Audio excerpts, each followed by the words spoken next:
أستغفر الله ربي وأتوب إليك.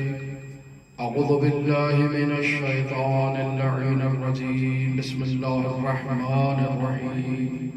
الحمد لله رب العالمين. الصلاة والسلام على أشرف الأنبياء والمرسلين وعلى آله الطيبين الطاهرين المعصومين الذين أذهب الله عنهم الرجس وطهرهم تطهيرا. اللهم صل على محمد وآل محمد وعجل. رب اشرح لي صدري ويسر لي أمري واحلل عقدة من لساني يفقهوا قولي. أفوض أمري إلى الله إن الله بصير بالعباد.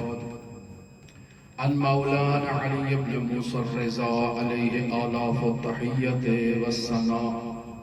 من لم يشكر المنعم من المخلوقين لم يشكر الله عز وجل. درود پڑھے محمد والے. اللهم صل على محمد وآل محمد وعجل فرجه. امام علی بن موسیٰ الرضا علیہ آلاف و تحیت و ثناء ارشاد فرما رہے ہیں کہ جو شخص اپنے منعم کا، مخلوقات میں جو اس کے منعم ہیں، جو شخص اپنے منعم کا شکر ادا نہیں کرتا اس نے اللہ کا ہرگز شکر ادا نہیں کیا.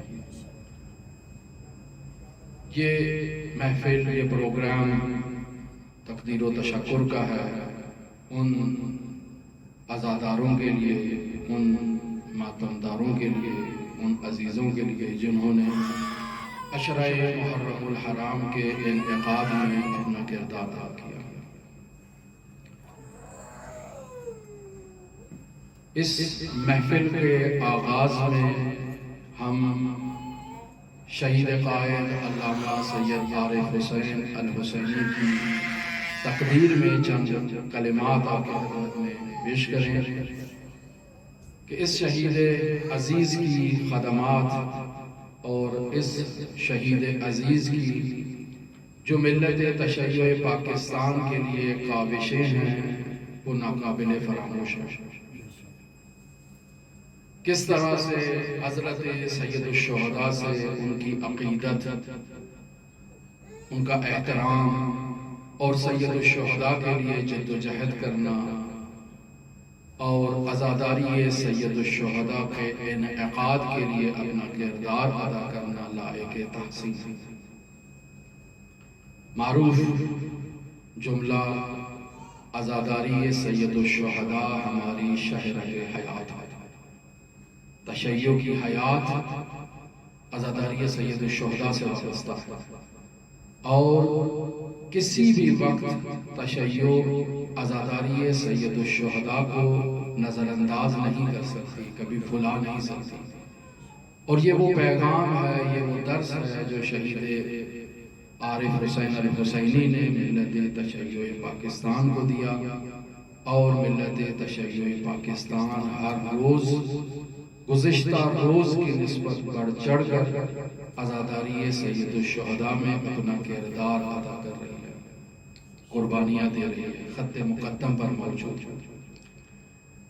خود شہید عارف حسین الحسینی کی حضرت سید الشہداء سے خاص عقیدت کہ حضرت آیت اللہ استاد مرتضوی بیان کرتے ہیں کہ ہم لوگ نجف سے 3 دن میں کربلا پہنچا کرتے تھے، لیکن شہید عارف حسین الحسینی 1 دن میں یہ سفر کر لیا کرتے تھے اور امام حسین کے عشق میں کربلا پہنچایا کرتے تھے.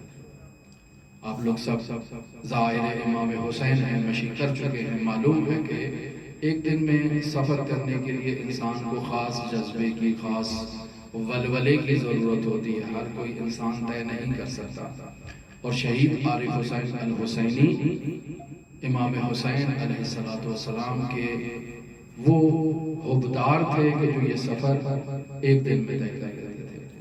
اور اسی پیغام کو لے کر وہ پاکستان گئے اور ملت تشیع پاکستان کو یہ پیغام دیا کہ حسین ابن علی ہماری شہر حیات ہے. اگر ملت تشیع پاکستان سربلند ہونا چاہتی ہے، سرفراز ہونا چاہتی ہے، تو امام حسین کی عزاداری کو روز سے روز بڑھ کے احسن انداز میں اس کا انعقاد کیا جائے۔ لہٰذا شہید آل حسین الحسینی کو خراج عقیدت پیش کرنا، ان کا شکریہ ادا کرنا، ان کے ایام شہادت پہ یہ کم ترین ایک ہدیہ ہے جو ہم اس عظیم شہید کی خدمت میں بھیج سکتے ہیں، ان کے لیے دعا کر سکتے ہیں، ان کی ان کاوشوں کو اپنے اندر ہمیشہ بیدار رکھنے کے لیے شہید کے ساتھ عزم کر سکتے ہیں کہ ہم ہمیشہ سید الشہداء کی عزاداری کو ہمیشہ اپنے لیے خط مقدم پر رکھیں گے، اور ہمیشہ ہم حضرت سید الشہداء کی عزاداری میں اپنا کردار ادا کریں گے۔ اور واقعاً سید الشہداء کی عزاداری میں اپنا کردار ادا کرنا کو معمولی سی بات نہیں ہے۔ جو شخص بھی آپ حضرات یہاں موجود ہیں جنہوں نے بھی کردار ادا کیا ہے، امام حسین عالی مقام کی ایک خاص عنایت آپ کے شامل حال ہے۔ اپنی زندگیوں میں آپ اس کو تلاش کرنے کی کوشش کریں تو یقیناً کہیں نہ کہیں آپ کو وہ مل جائے گی کہ امام حسین کی ایک خاص عنایت آپ کے شامل حال ہے۔ امام رضا جو فرما رہے ہیں من لم یشکر المنعم من المخلوقین لم یشکر اللہ عز وجل، جو مخلوقات میں منعم کا شکر ادا نہیں کرتا وہ اللہ کا کیسے ادا کرے گا؟ اور آپ لوگوں نے فرش عزا میں انعقاد میں بچھانے میں کردار ادا کیا ہے، تو کیسے حضرت صدیقہ طاہرہ آپ کو فراموش کر سکتی ہیں؟ یہ ممکن نہیں ہے۔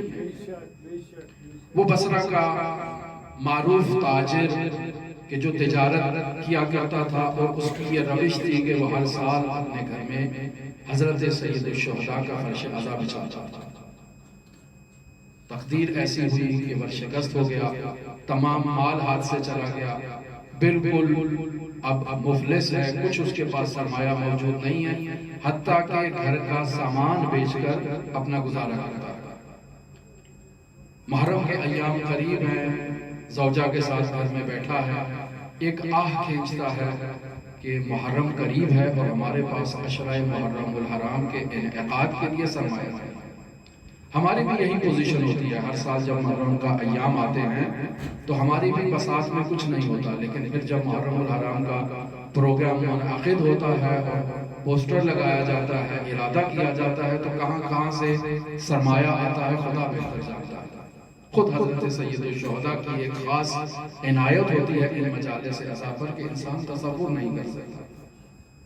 تو یہ تاجر بھی اسی طرح سے پریشان ہے، بیوی پوچھتی ہے کیا مسئلہ ہو گیا؟ تو کہا کہ محرم قریب ہے، ہر سال ہم فرش عزا بچھاتے ہیں، اور اس سال ہم تو کھانے کے محتاج ہو چکے ہیں، گھر کا سامان بیچ کر گزارا کر رہے ہیں، اور اب ہمارے پاس تو کچھ نہیں ہے۔ یہ جو گھر تھا یہ بھی بک چکا ہے، ابھی کچھ عرصے کے بعد اس کو جو نیا مالک ہے اس کے سپرد کرنا ہے، اس کو تحویل دینا ہے، اور اب ہمارے پاس تو کچھ بھی نہیں ہے جسے بیچ کے ہم عشرہ محرم الحرام کا انعقاد کریں۔ زوجہ تھوڑی دیر سوچتی ہے اور پھر اسے کہتی ہے کہ ایک چیز ہے ہمارے پاس ابھی گھر میں بیچنے کے لیے، اگر آپ اجازت دیں تو اس چیز کو پیش کیا جائے سید الشہداء کی خدمت میں۔ کہا ایسی کوئی چیز ہے گھر میں جس کا مجھے علم ہی نہیں تھا؟ کہا ایک ہے نا، 18 سال محنت کر کے میں نے جس جوان کو پالا ہے وہ کس دن کام آئے گا؟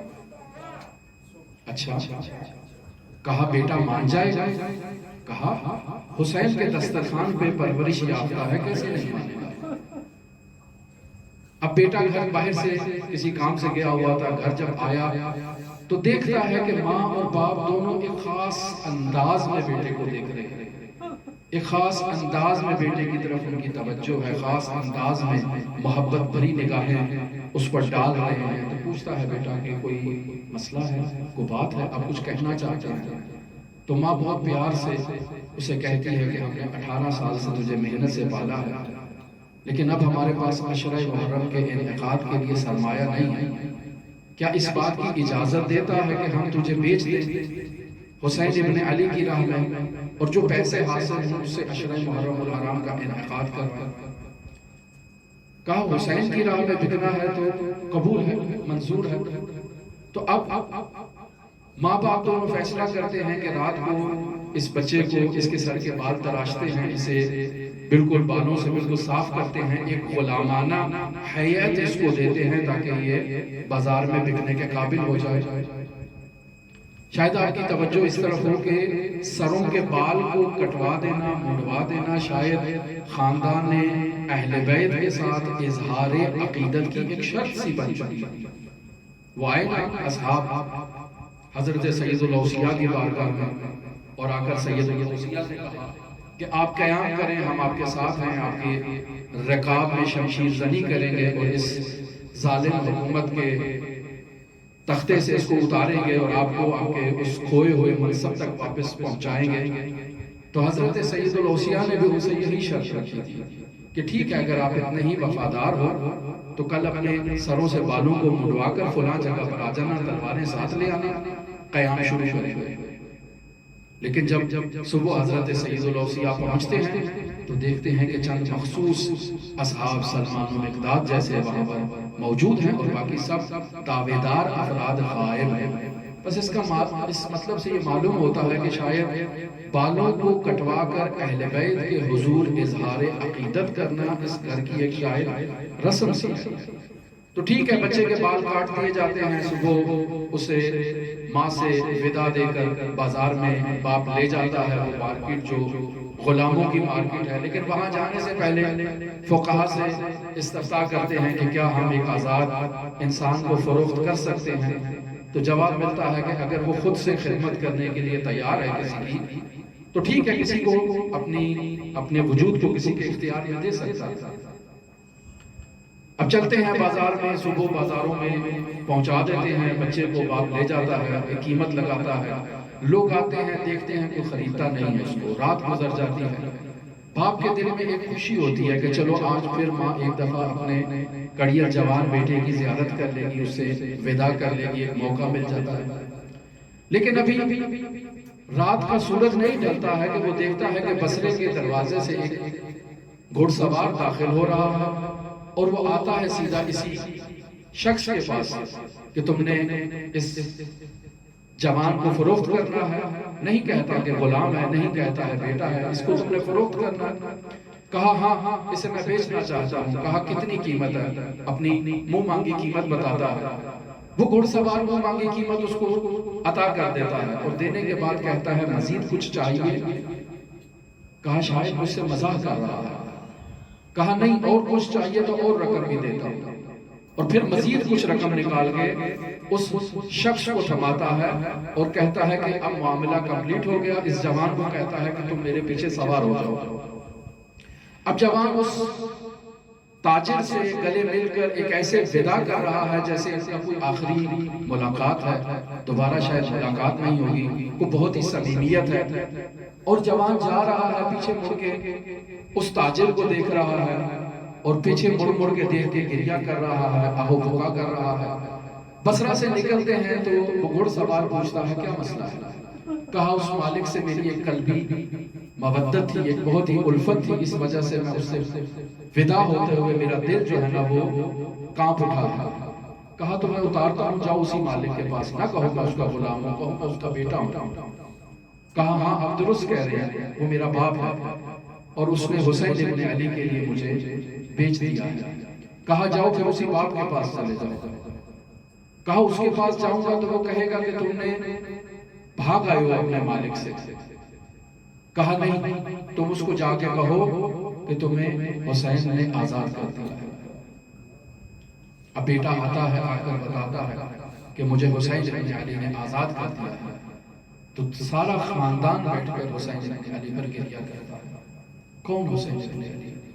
وہ حسین ابن علی جس نے اپنے 18 سال کے جوان سے ودا لی اور ایک ایسے حالت میں ودا لی کہ حسین کے لیے سنگین ترین وداعی تھی، وہ علی اکبر سے جدا ہوا اور علی اکبر سے کہا کہ بیٹا تم میدان میں جاؤ، تمہارا سواری کا رخ آگے کی طرف ہونا چاہیے اور تم پیچھے مڑ مڑ کے مجھے دیکھتے رہو جب تک تمہاری نگاہ میدان میں ہو۔ یہ کیسی وداعی ہے؟ یہ ایک دل سے وداعی ہے، ایک باپ کی اپنے ایسے جوان سے کہ جو اشبہ الناس خلقا و خلقا و منطقا برسول اللہ۔ حسین کو بہت محبت تھی اپنے علی اکبر سے، اور ہم نے اسی حسین ابن علی کے فرش عزا میں جہاں تک ہماری بساط میں تھا ہم نے کوشش کی، اور دعا ہے کہ حسین ابن علی ہمیں ہر سال اس فرش عزا کے انعقاد میں یہ توفیق عطا فرمائے کہ ہم ہر سال اسی طرح